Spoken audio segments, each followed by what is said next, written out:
Crime petrol Dastak में आप सभी दर्शकों का स्वागत है। आज का ये केस मेरे साथ पेश करेंगी मशहूर फिल्म अभिनेत्री जूही चावला। हाय जूही। हाय अनूप, नमस्ते।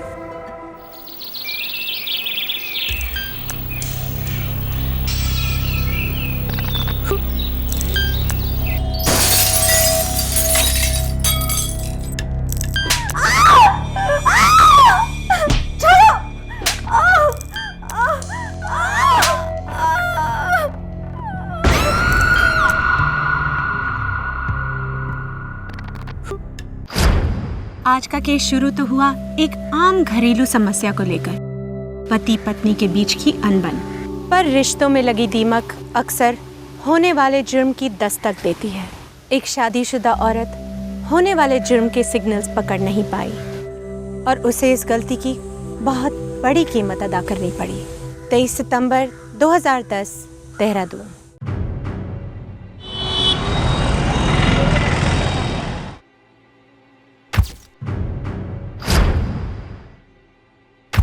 अरुंधति, जो तकलीफ़ें तुम्हारे पति ने तुम्हें दी हैं तुमने गिनवाई हैं। जी। मिस्टर सोमेश, आपको ये सारे इल्ज़ामात कबूल हैं? जी मैं कबूल करता हूँ। तो ठीक है, डाइवोर्स आराम से हो जाएगा और अब तुम्हें भुगतना भी नहीं पड़ेगा। आज तक अपने बच्चों के लिए सब कुछ सहती आई, सोचा बच्चों को पिता की ज़रूरत है। मैं अपने बच्चों से बहुत प्यार करता हूँ। तुम सिर्फ अपनी कलकत्ता वाली बीवी के बच्चों से प्यार करते हो। मैं अपने सभी बच्चों से प्यार करता हूँ। जो लोग अपने बच्चों से प्यार करते हैं वो दूसरी शादी कर कर उनसे बच्चे नहीं पैदा करते। जिसकी बीवी ना रहे ना, उसे दूसरी शादी करनी पड़ती है। मिस्टर सोमेश, अपनी ये घटिया बातें कहीं और जाके करिए, ये हमारा ऑफिस है। मुझे मेंटेनेंस के पैसे पहले देखने हैं, उससे पहले मैं डिवोर्स नहीं दूंगी। मैंने कहा ना दूंगा। आपकी ज़बान की क्या कीमत, मुझे 6 महीने के पैसे एडवांस चाहिए। मिस्टर सोमेश, आपको बच्चों और अरुंधति की देखरेख के लिए हर महीने 20,000 रुपये देने होंगे। यहाँ साइन कीजिए।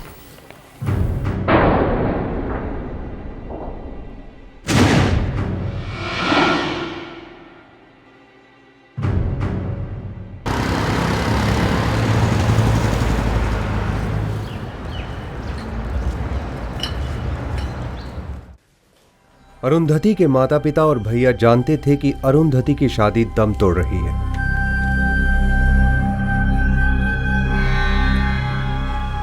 दीदी का ईमेल आया है। क्या लिखा है? उन्होंने अलग होने का फैसला ले लिया है। सोमेश मेंटेनेंस देगा।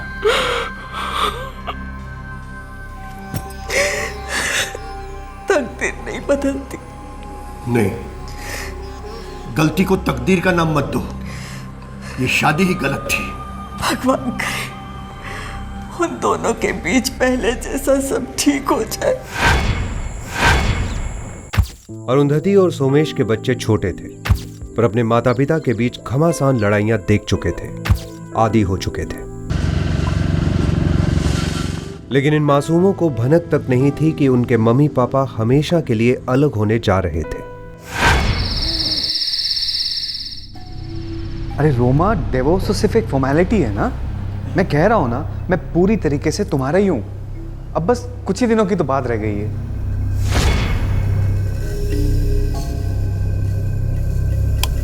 अरे ऐसी बातें मत करो प्लीज। मैं कह रहा हूँ ना, ये शादी एकदम खत्म हो चुकी है।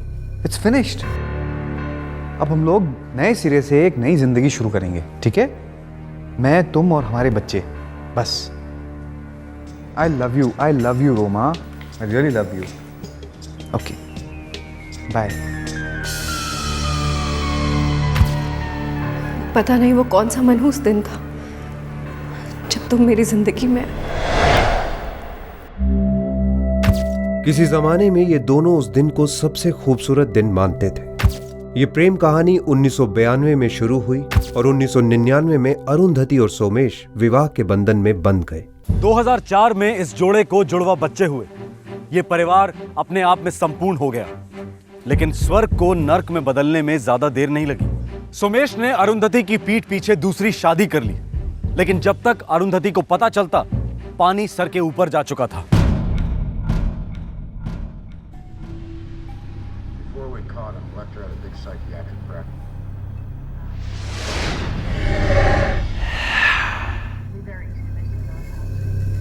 5,000 रुपये चाहिए। एग्रीमेंट के हिसाब से इस महीने के 20,000 रुपये दे चुका हूँ मैं। पूरे नहीं पड़ते हैं सोमेश। तो चाहो खुद कमाओ। तुम पैसे दे रहे हो या मैं तुम्हारे नाम की कंप्लेंट दर्ज कराऊं? हे, मैं डरने वाला नहीं हूँ, समझी? मैं भी कोई घुट घुट के मरने वाली नहीं हूँ सोमेश।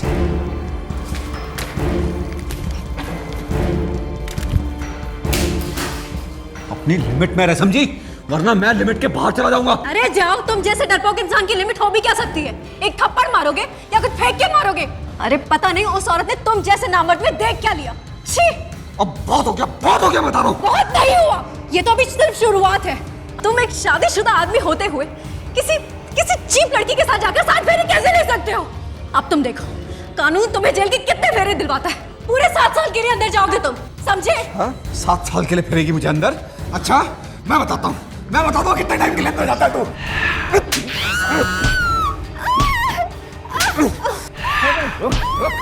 You die!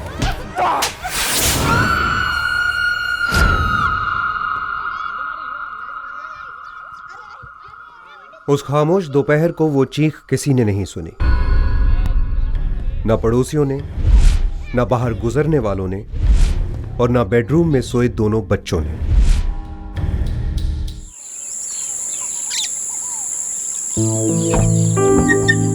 चल। पापा, मम्मी ऐसे कैसे दिल्ली चली गई? हमको क्यों नहीं लेके गई? बेटा तुम लोग सो रहे थे ना, उनको जल्दी थी इसलिए चले गए। मैं मम्मी से कभी बात नहीं करूंगी। ऐसा नहीं कहते शोना, मम्मी को अपनी मम्मी से मिलने जाना था ना। तुम लोग भी बड़े हो रहे हो, तुम लोग को काफी सीखना सिखाना बाकी है अभी।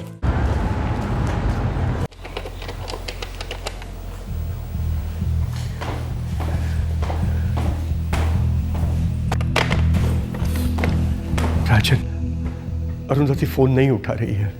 यदि कहीं बिजी होगी बाबा। कल दशहरा था, कल उसने मेरे साथ बात नहीं की। दशहरा होने के बावजूद भी अनु ने अपने बाबा के साथ बात नहीं की।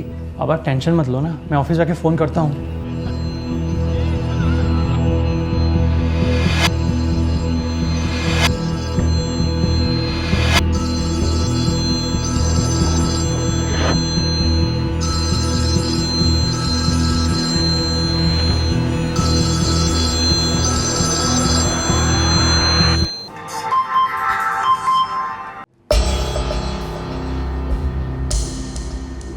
मैं ठीक हूँ, बस कुछ चीज़ें सुलझानी थी।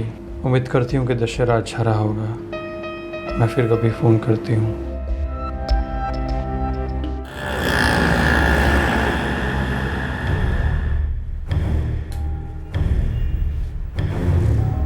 एक्सक्यूज मी सर, मैं आई हेल्प यू? जल्द से जल्द डिलीवरी कब तक कर सकते हैं? सर 24 घंटों में। आप लोग कैश लेते हैं या सिर्फ कार्ड लेते हैं? सर आपने मॉडल चूज़ कर लिया है ना? हाँ, ये वाला। Sir I am sorry, don't mind, ये फ्रीजर है, नॉर्मली घरों में यूज़ नहीं होता है। आप कहें तो मैं आपको दूसरे फ्रिज दिखा देता हूँ जो घरों में यूज़ होते हैं, और उन पर स्कीम्स भी हैं। क्यों, कोई प्रॉब्लम है? मुझे ये वाला चाहिए।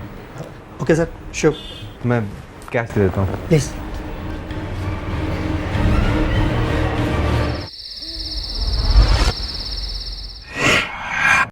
पापा, मुझे रात को ब्रश करना अच्छा नहीं लगता। बेटा ज़िंदगी में बहुत सारी चीज़ें ऐसी होती हैं जो ना चाहते हुए भी करनी पड़ती हैं।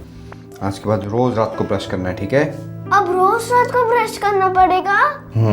बड़े होकर भी? हाँ, और जब तुम बड़े हो जाओगे ना, तब तुम्हें समझ में आएगा कि पापा ने जो भी कुछ कहा बिल्कुल सही कहा, और पापा ने जो भी कुछ किया ना वो भी बिल्कुल सही किया।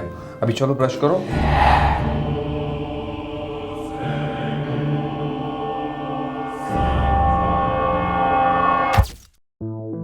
सोमेश ने रोजमर्रा के काम की जिम्मेदारी तो बखूबी उठा ली, लेकिन बच्चे हर पल अपनी माँ की कमी महसूस कर रहे थे। मुझे मम्मी चाहिए, मुझे दिल्ली जाना है। नहीं जा सकते। क्यों? छुट्टियों में जाएंगे, ठीक है? मम्मी वापस नहीं आएंगी? मम्मी हम तीनों के बगैर कैसे रह सकती है? हाँ, फिर छोड़कर क्यों गई? बेटा पापा और मम्मी के बीच में कुछ बातों को लेकर के मिसअंडरस्टैंडिंग हो गई है, इसलिए मम्मी दिल्ली गई है। वहाँ पे आराम से बैठ के सोचेंगी। तब तक पापा है ना तुम्हारा ख्याल रखने के लिए। मेरी बातें समझ रहे हो ना यश? मीनाक्षी,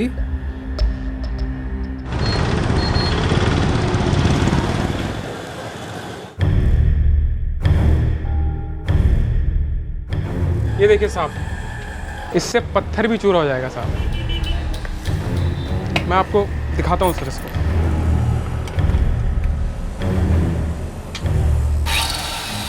ये कितने का है? ये 3,500 का है सर। अगर आप इसको लेंगे तो इसके साथ आपको 3 ब्लेड मुफ्त भी मिलेंगे। इसको पैक कर दो। ठीक है सर।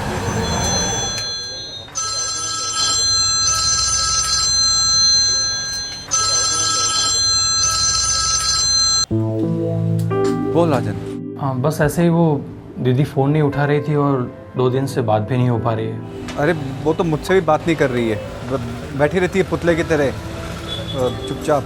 क्यों, सब ठीक तो है ना जीजा जी? हाँ, बहुत बहुत अच्छा चल रहा है साले साहब। वो तुम्हारी दीदी को मेडिटेशन का भूत सवार है। मौन व्रत रखा है उसने, बच्चों से भी बात नहीं कर रही है। अजीब बात है। कब तक चलेगा ये? पता नहीं, कह रही थी कि 3-4 दिन का कोर्स है।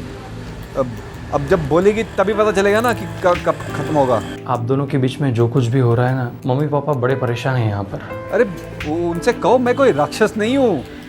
मैं और तुम्हारी दीदी आपस में पैचअप करने वाले हैं। ये शादी नहीं टूटेगी। थैंक गॉड जीजा जी। मम्मी पापा को मेरा प्रणाम कहना। ठीक है जी। ये लीजिए सर।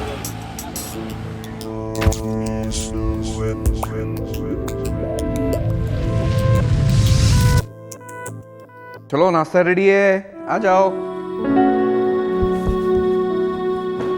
यू फ्रिज इतनी बड़ी वाली, ऐसा फ्रिज तो आइसक्रीम की दुकान में होता है ना? हाँ, हम लोग भी आइसक्रीम की दुकान खोलेंगे। तुम लोग उसमें काम करोगे ना, तुम लोग को तनख्वाह आइसक्रीम में मिलेगी। आप मजाक कर रहे हैं ना पापा? नहीं।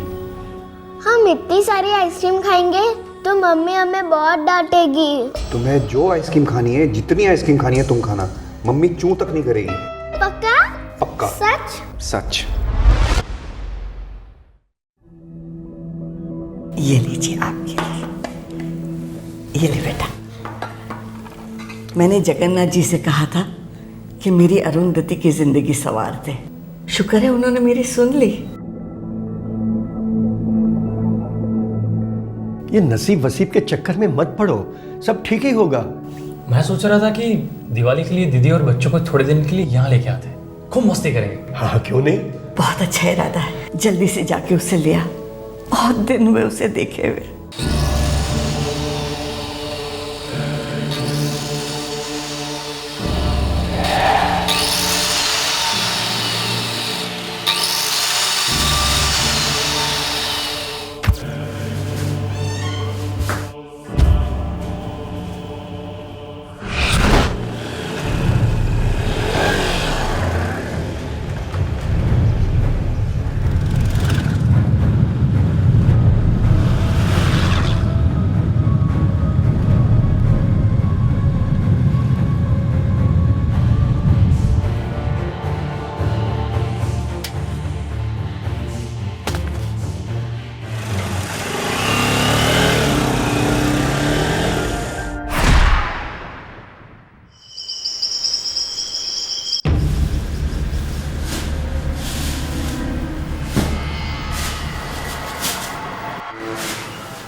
हेलो सुमेश जी। पिताजी बोलिए। बस ऐसे ही, वो क्या है ना, कई दिनों से अरुंधति से बात नहीं हुई, इसलिए सोचा जरा मिल लेती हूँ। कुछ काम था? काम तो कुछ नहीं था। वो क्या है, अरुंधति ने कहा था कि इस साल हम दिवाली की शॉपिंग साथ करेंगे ना। इस साल अरुंधति आपके साथ शॉपिंग नहीं कर सकती। आप ऐसे क्यों बोल रहे हैं सुमेश जी? वो मेरे फादर इन लॉ की तबीयत थोड़ी खराब है। अरुंधति दिल्ली गई है। I am so sorry. Arundhati से कहिएगा कि मैंने उसे याद किया था। जरूर। बाय रीता जी। बाय।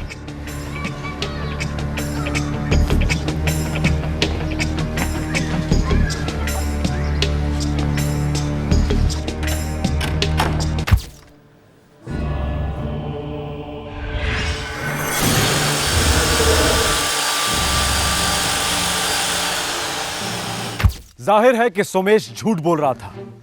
अरुंधति के माता पिता से झूठ, अपने बच्चों से झूठ और पड़ोसियों से झूठ। सभी लोग जानते थे कि सोमेश और अरुंधति के बीच सब ठीक नहीं है। सोमेश किसी से ठीक से नहीं मिल रहा था और अरुंधति, वो तो मानो गायब ही हो गई थी। अरुंधति कहां थी? क्या हुआ था अरुंधति के साथ? ये सारे सवाल बहुत जल्दी उठने लगे। जीजा जी जरा दीदी का फोन दीजिए। अरे राजन, मैं पहले बोल चुका हूं ना तुझसे। हाँ, वो मेडिटेशन, लेकिन उसको तो कितने दिन हो गए। अरे तो अरुंधति को तेरे से बात नहीं करनी है तो मैं क्या कर सकता हूँ इसमें? अरे वो SMS कर सकती है, ईमेल कर सकती है, तो फोन पे क्यों नहीं आ सकती वो? किसी से बात नहीं कर रही है ना, मुझसे नहीं बात कर रही है, तुझसे नहीं बात कर रही है, तेरे मम्मी पापा से नहीं बात कर रही है। तू जानता है ना तेरी बहन कितनी जिद्दी है। जीजा जी, मैं उससे कई ज्यादा जिद्दी हूँ। उसे फोन दीजिए, अभी दीजिए। मैं घर पहुंच के देता हूँ। कितनी देर में घर पहुंच रहा है? बस थोड़ी देर में। कितनी देर में जीजा जी? 1 घंटे में बस। खुश? या तेरी दीदी खामोश हो गई तो तू मुझे क्यों विलन बना रहा है?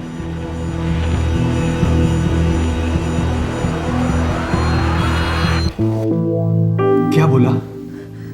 अरुंधति ठीक तो है ना? दीदी बात नहीं कर रही है। क्यों? अरे हमसे बात नहीं करना चाहती। अरे ये नामुमकिन है। यही तो मैं सोच रहा हूँ। मुझे कुछ ठीक नहीं लग रहा है।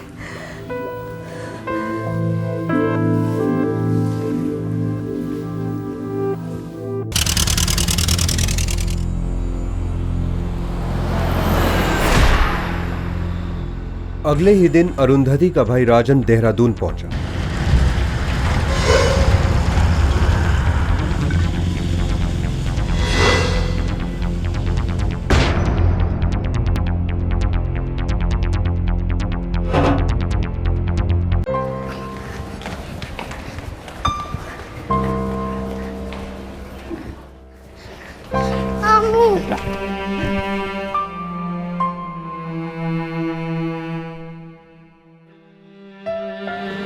मामू।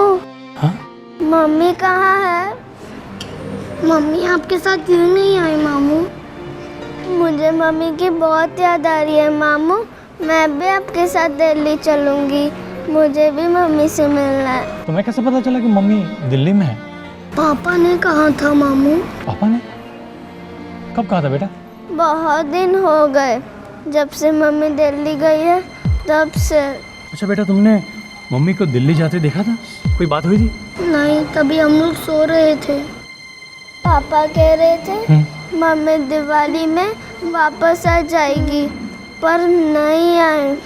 मामू, क्या मम्मी हमसे नाराज है क्या? नहीं बेटा, नाराज नहीं है। देखो बेटा, मम्मी बहुत जल्द तुमसे मिलने आएगी, ठीक है? एक काम करो, अभी क्लास में जाओ, पढ़ाई करो, मैं शाम को लेने आता हूँ, ठीक है? जाओ।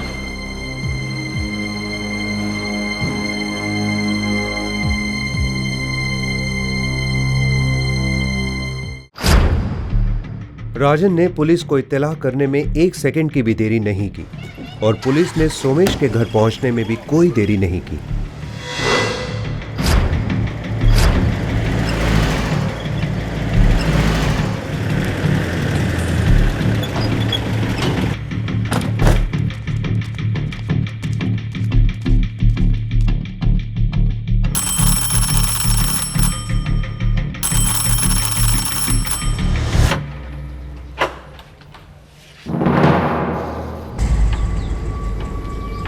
मेरी दीदी कहाँ है?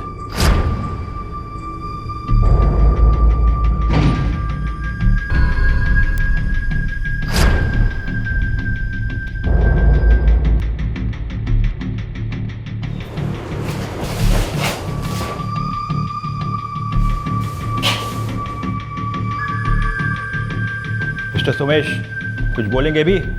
मिसेस अरुंधति कहाँ है?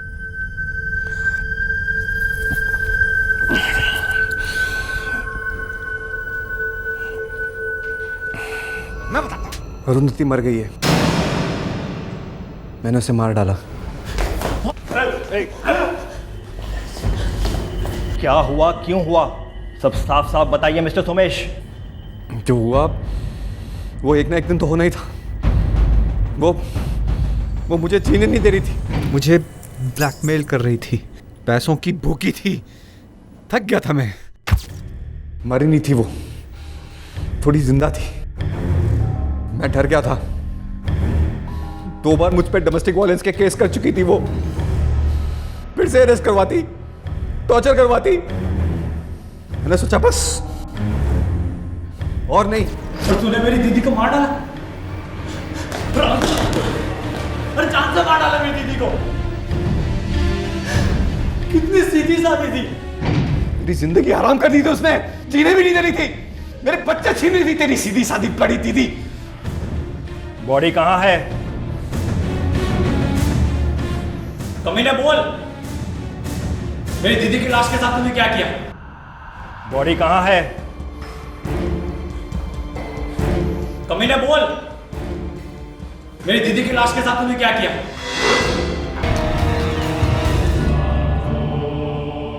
दो दिनों तक सोमेश ने अरुंधति की लाश को घर पर ही रखा। उसने मासूम बच्चों से झूठ बोला कि उनकी मां दिल्ली गई है। अभी चलो ब्रश करो। जबकि वो उन्हीं के घर के बाथरूम में पड़ी थी। सोमेश ने अपनी पत्नी की लाश के कई टुकड़े किए।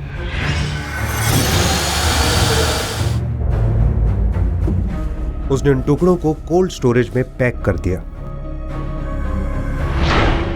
और फिर जब जब मौका मिला सोमेश ने अपनी पत्नी की लाश के टुकड़ों को पॉलीथिन के बैग्स में डालकर शहर की अलग अलग जगहों में फेंक दिया। रोज थोड़े थोड़े टुकड़े घर से बाहर जाते और ठिकाने लगाए जाते।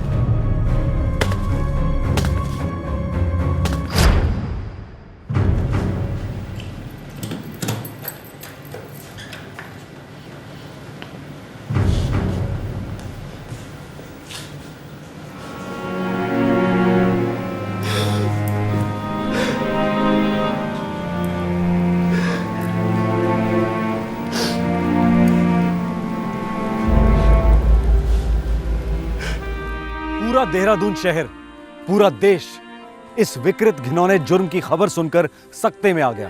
एक आदमी अपनी जीवन संगिनी, अपने बच्चों की मां के साथ या किसी दूसरे इंसान के साथ ऐसा कैसे कर सकता है? अरुंधति के बच्चों को गहरा सदमा पहुंचा है। उनके दिलो दिमाग में क्या चल रहा है ये कोई नहीं जानता, पर इतना हम सब जानते हैं कि इन बच्चों की मां के साथ साथ इनके बचपन के भी टुकड़े हो चुके हैं। ये फ्रिज इतनी बड़ी वाली, ऐसा फ्रिज तो आइसक्रीम की दुकान में होता है ना। हम इतनी सारी आइसक्रीम खाएंगे तो मम्मी हमें बहुत डांटेगी।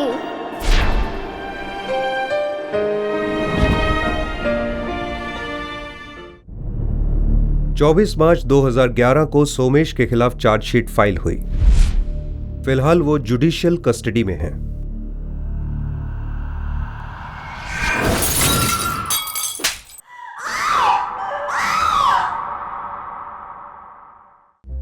सुमेश की दूसरी शादी करना होने वाले जुर्म की दमदार दस्तक थी, लाउड एंड क्लियर।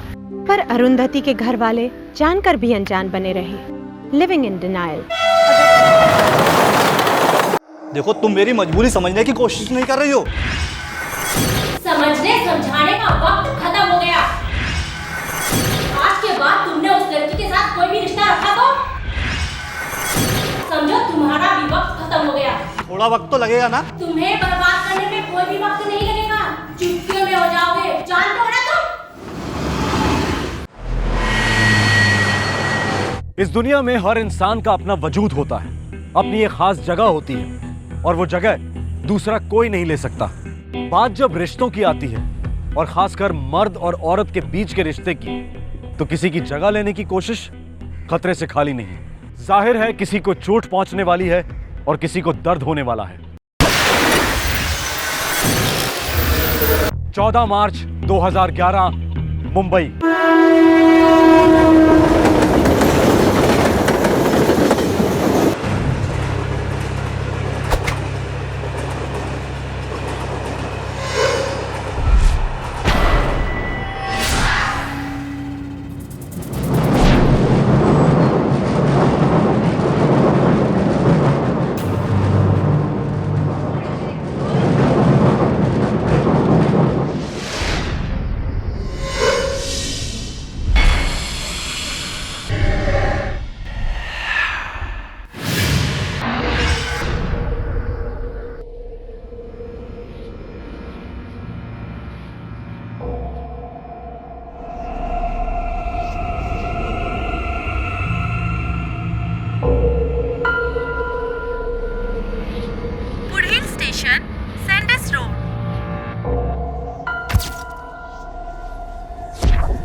इस औरत की लाश सुबह तक सैंडर्स रोड स्टेशन के प्लेटफॉर्म पर पड़ी रही। फिर एक यात्री ने रेलवे पुलिस को सूचित किया।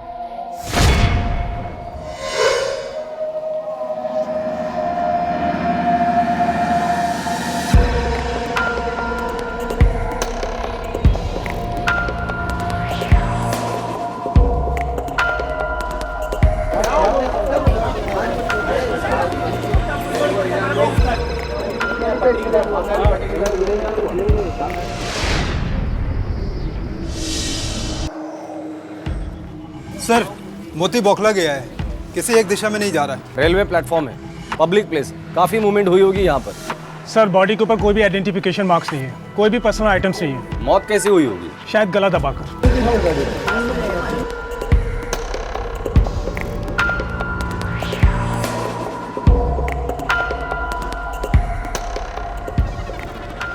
उधर सर, काफी बड़ा सूटकेस है, पता करो कौन सी दुकान से खरीदा है उसे। Okay sir.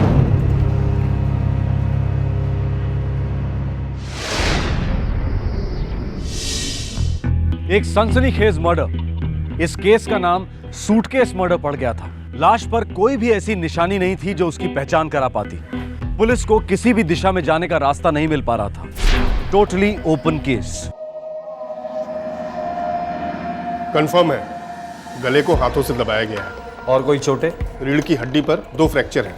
मतलब मर्डर के पहले इस तरह पीटा गया था कि इसके पीठ की हड्डी टूट गई। शायद ऐसा नहीं है, मुझे लगता है कि लाश को सूटकेस में फिट करने के लिए हड्डी तोड़ी गई, और वो भी मर्डर के बाद। सर वो सूटकेस बनाने वाली दुकान कुछ पता नहीं चल पाया। एक काम करो, इस औरत का अखबार में फोटो छाप दो।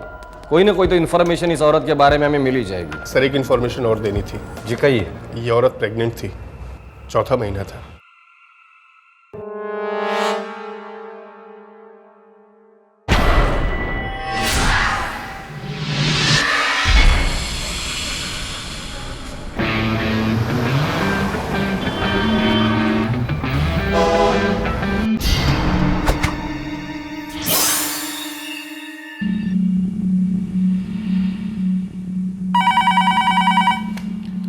Railway police Mumbai. सर मैं विजय साहनी बोल रहा हूँ दिल्ली से। हाँ बोलिए। सर आपने जो अखबार में फोटो दी है वो मेरी बहन है सर।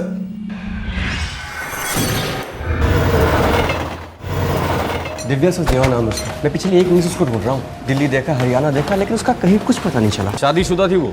कहने को शादीशुदा थी, पर एक्चुअली फंसी हुई थी। गायब क्यों हुई थी और कब हुई थी? उसने अपना घर छोड़ दिया था। आपको कैसे पता? उसके पति ने मुझे बताया था। उसके पति पर आप यकीन करते हैं?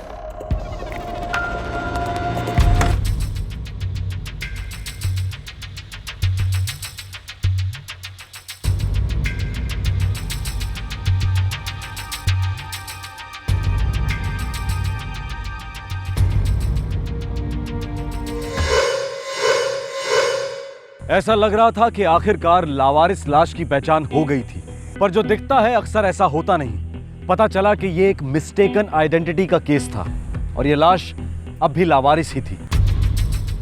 सर ये मेरी बहन नहीं है। क्या? पर तुम्ही ने तो कहा था कि सर इसकी शक्ल हूबहू मेरी बहन से मिलती है, लेकिन ये मेरी बहन नहीं है। घूम फिरकर केस फिर उसकी लावारिस चौखट पर आ पहुंचा। वही सवाल फिर गूंज उठा, कौन थी ये औरत? इसका कत्ल क्यों हुआ था? रेलवे पुलिस अब यह पता लगाने में जुट गई कि यह लावारिस लाश मुंबई के सैंडर्स रोड स्टेशन पर पहुंची कैसे। पुलिस के खबरी सुरागों को सूंघने के लिए तैनात किए गए। इस जुर्म की बदबू को पहचानना आसान नहीं था। आखिरकार उस आदमी का पता चल गया जो वो सूटकेस सैंडर्स स्टेशन पर छोड़ गया था। साहब माफ कर दीजिए साहब।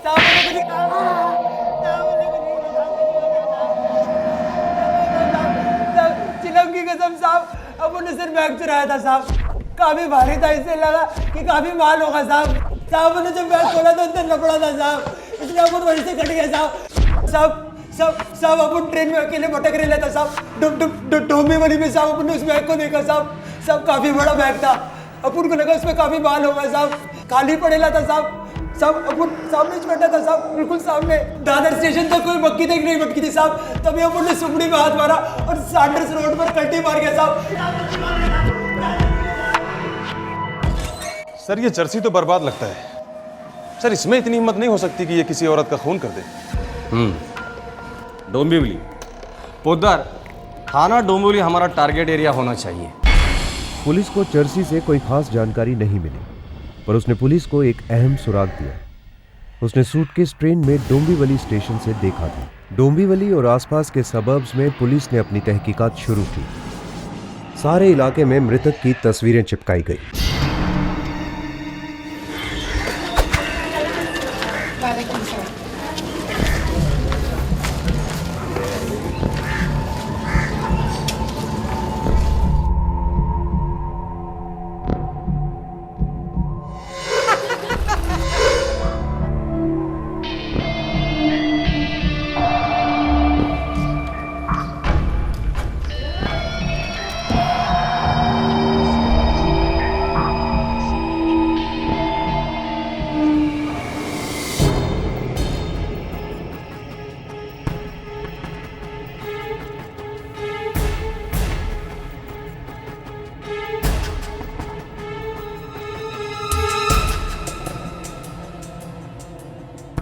Hello, police station? जी, मैं जीनत हुसैन बोल रही हूँ मुंब्रा से।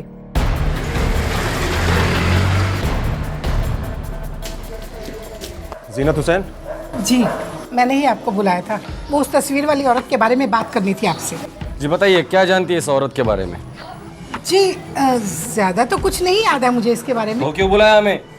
देखिए, पहले एक आदमी ने गलत चेहरा पहचान कर हमारा काफी वक्त बर्बाद किया है। मैं इसके कपड़ों को बहुत अच्छी तरह से पहचानती हूँ और अपनी कारीगरी को तो और भी अच्छी तरह से पहचानती हूँ। इसने जो ड्रेस पहन रखा है वो 1 हफ्ता पहले मैंने ही सिला है। ये देखिए, उसका बचा हुआ कपड़ा भी है मेरे पास। आपा, जरी का काम बॉर्डर पर और गले पर कैसा रहेगा? बहुत बुरा लगेगा। अरे कहाँ बाबा आदम के जमाने की बात करती है। मैं तेरे लिए एक नए डिजाइन की ड्रेस बनाऊंगी। अरे तेरे तो होश ही उड़ जाएंगे। ठीक है आपा, अब आपसे क्या बहस करना। आप यहाँ की सबसे अच्छी कारीगर मानी जाती हैं और सबसे बुजुर्ग भी। अरे बाबा आदम के जमाने से कर रही हूँ ये बिजनेस। नाम क्या था इस औरत का? नाम और पहचान की बात तो नहीं हुई थी, लेकिन ये पक्का है कि वो इस मोहल्ले में नई आई थी। इससे पहले तो उसे कभी देखा ही नहीं था। आप पक्का कैसे कह सकती हैं कि वो औरत यही है? ये कुर्ती मैंने सिली है, 16 आने मैंने सिली है और ये इस औरत पर फिट बैठती है, इसीलिए ये औरत भी वही है। हर औरत की फिटिंग अलग होती है। सर ये औरत यहाँ की नहीं हो सकती। क्यों? सर अगर यहाँ की होती तो कोई ना कोई तो पहचान लेता। और सर ये जीनत आपा बहुत बूढ़ी हो चुकी है। सर मुझे लगता है सठिया गई से कुछ पता नहीं है। सर सिर्फ गोली दे रही है। हो सकता है, लेकिन आगे जाने के लिए हमारे पास कोई रास्ता भी तो नहीं है। एक काम करो, मुंब्रा में हमारे जितने भी खबरी है सबको एक्टिवेट कर दो। उधर अगर ये औरत यही की थी तो ये केस भी यही खत्म होगा। Right sir.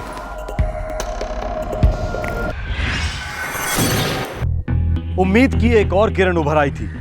वो औरत शायद पहचानी जाने वाली थी, पर नहीं। पुलिस की सारी कोशिशें ढेर हो रही थी, पर बाबा आदम के जमाने की जीनत आपा की बात 16 आने सही थी। साहब, इस लेडीज का नाम रुखसार उल हक है। आखिरकार पुलिस को मृतक का नाम पता चल गया, रुखसार उल हक। तुझे कैसे मालूम? अब साहब आपने बताया ना कि 24-25 साल की थी, पेट से थी वो। कोई आता पता है ना साहब? 138/12 सैफुद्दीन नगर में, इधर साहब मुंब्रा में रहती है। कोई घर वाले, पति? 2 महीने से वो अपनी पति के साथ रह रही थी। तो उसका पति कहाँ है? अब साहब घर पे ताला बंद है। अभी वो लोग इस इलाके में नए आए थे। अच्छा, तो तुझे कैसे पता चला रे? हाँ साहब, पड़ोसियों ने बताया कि उसका पति केम हॉस्पिटल में कुछ डॉक्टर है। नाम है सादिक उल हक। सादिक उल हक। आप बेशक हमारा रजिस्टर चेक कर सकते हैं। सादिक उल हक नाम का कोई भी डॉक्टर हमारे एम्प्लॉयमेंट में नहीं है और ना कभी था, और डेफिनेटली मुंब्रा इलाके से तो बिल्कुल भी नहीं।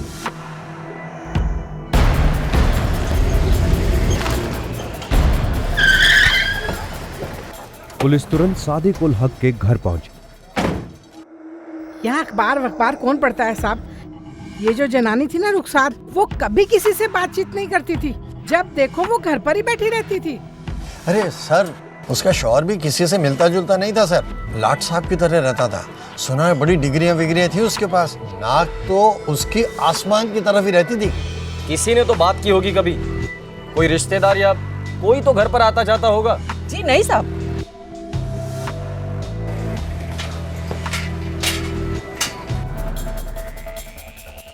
तोड़ दो।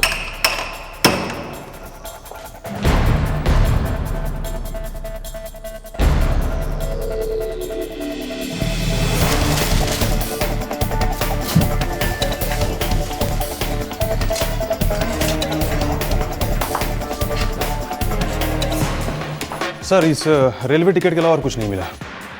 16 फरवरी मोतिहारी से मुंबई। हो सकता है ये जोड़ा बिहार से हो, मोतिहारी इलाके का। नंबर उधर पता करो, ये नंबर किसका है।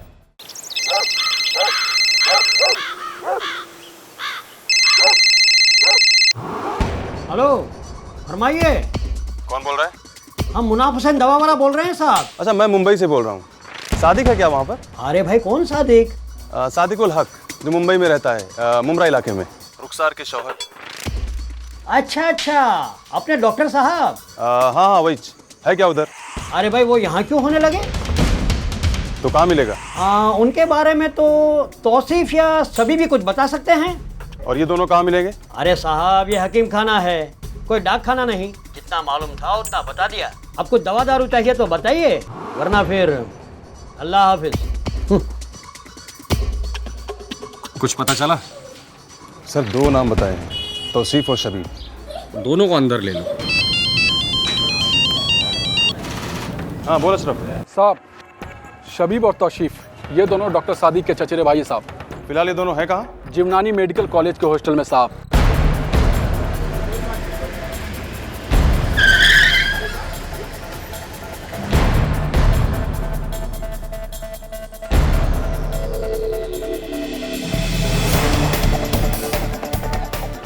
जिवनानी मेडिकल कॉलेज के हॉस्टल से पुलिस ने सादिक के दोनों चचेरे भाइयों तौसीफ और शबीब को पूछताछ के लिए हिरासत में लिया।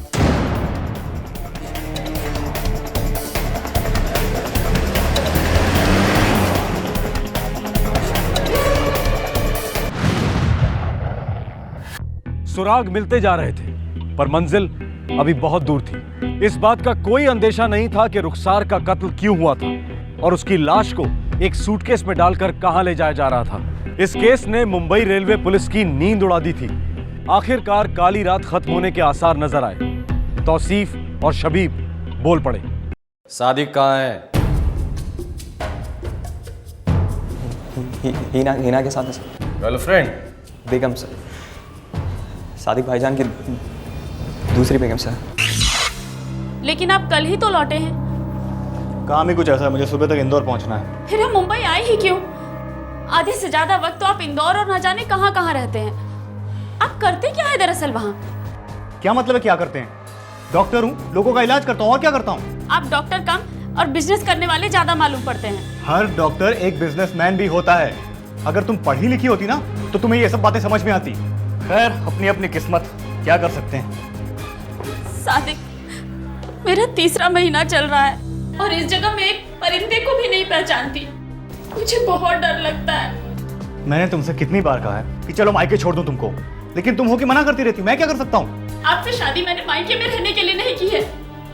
मैं आपके साथ रहना चाहती हूँ सादिक, सिर्फ हम दोनों।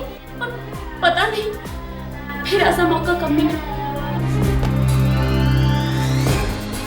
सादिक, मतलब सादिक अपनी बीवी रुखसार को धोखा देकर एमपी में अपनी दूसरी बीवी हीना से मिलने जाता था। दरअसल सादिक भाईजान अपनी शादी से पक चुके थे और रुखसार से तंग आ चुके थे। और एक दिन रुखसार को पता चली गया है? बस बस बस। उस दिन सादिक खंडवा में अपनी दूसरी बेगम हिना के साथ था। आरुख सर बोलो। आप मुझे यहाँ लेने आ जाइए जल्दी। क्या मजाक कर रही हो? इस वक्त मैं कैसे आ सकता हूँ? मैं खंडवा में हूँ। मैं भी खंडवा रेलवे स्टेशन पर ही हूँ, जल्दी आइए। तुम खंडवा स्टेशन पे क्या कर रही हो? सर सादिक भाईजान की प्लानिंग हमेशा टिप टॉप रहती थी सर। दूसरी शादी भी उन्होंने फर्स्ट क्लास छुपा के रखी थी, लेकिन भाभी जान ने पता लगा ही लिया सर उसके बारे में।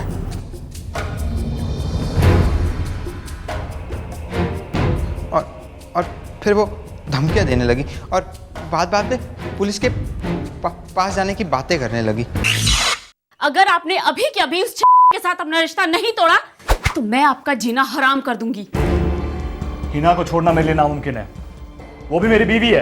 अच्छा, तो मैं कौन हूँ? और ये जो मेरे पेट में पल रहा है ये कौन है?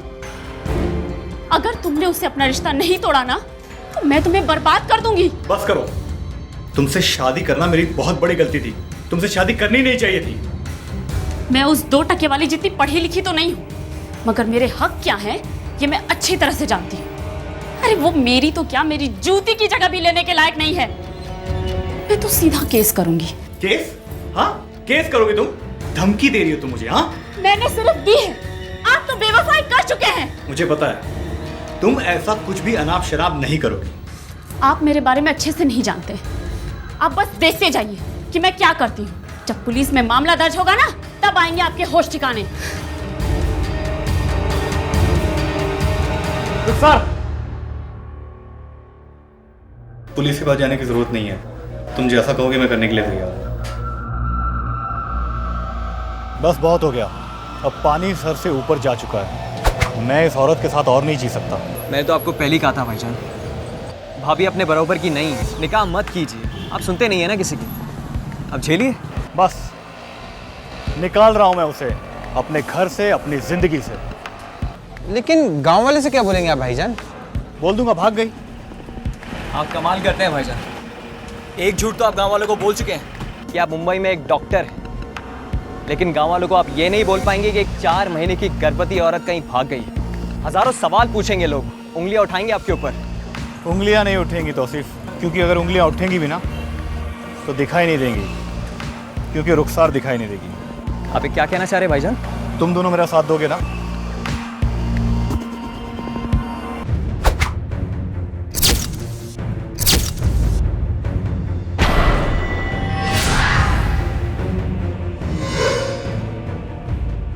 मार्च 2011 को सादिक ने यह निश्चित किया कि रुखसार अपने घर से बाहर ना जाने पाए ताकि पड़ोसियों को उसकी मौजूदगी के बारे में पता ना चले। ओह अच्छा, तो ये पहले से प्लानिंग थी? सर हम जानते थे कि सादिक भाईजान एक अलग जिंदगी जीना चाहते हैं और ये औरत रुखसार ने जीना आराम कर दिया था सर उनका।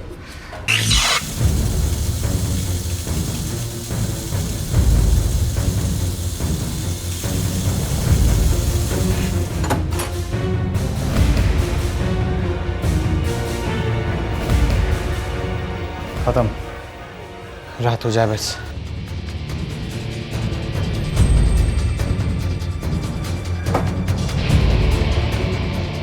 भाईजान लास्ट में फिट नहीं होगी। फिट होगी।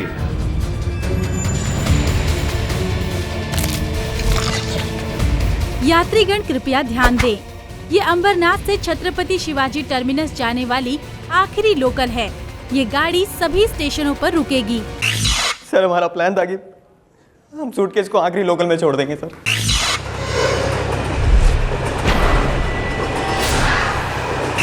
सर रुखसार भाभी और भाईजान को मुंबई आए मुश्किल से 2 महीने हुए थे।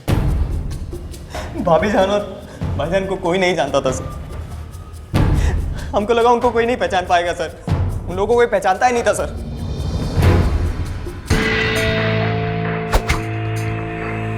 सादिक को खंडवा में धर लिया गया। सादिक को रुखसार का कत्ल करने का रत्ती भर का अफसोस नहीं है।